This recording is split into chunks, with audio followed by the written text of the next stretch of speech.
UK Nepali विद्यार्थीहरूमाझ उच्च शिक्षाको लागि राम्रो गन्तव्य हो।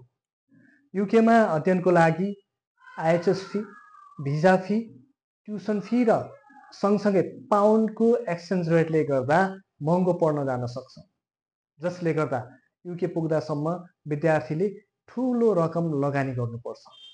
तर युकेको केही राम्रा पक्षहरू छन्, जस्तै नेपालमा पिसिएल लेभल सकेका विद्यार्थीहरूलाई 1 इयरको टपअप कोर्सहरू छन्, जसले गर्दा विद्यार्थीहरूले छिटो र कम लगानीमा ब्याचलर कम्प्लिट गर्न सक्छन्।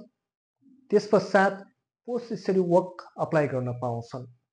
युकेमा मास्टर डिग्री 1 वर्षको मात्र हुन्छ, जस्तै अस्ट्रेलिया, क्यानाडा, युएसए लगायतका देशहरूमा 2 वर्ष अध्ययन गर्नुपर्छ। त्यसै गरी युनिभर्सिटीहरूले स्कलरसिप अफर गर्ने हुँदा पनि फी कम हुन सक्छ, जस्तै Ulster university, UWS London, Ravensbourne university London लगायतका युनिभर्सिटीहरू। सँगसँगै part time job opportunity, top ranked universities, wide range of courses, post study work opportunities जस्ता धेरै राम्रा कारणहरू छन् युके रोज्नुको पछाडि। त्यसैले यदि यहाँहरूले पनि युके अध्ययनको लागि सोच्नु भएको छ भने राम्रोसँग रिसर्च गरेर मात्र अप्लाई गर्नुहोला। Thank you.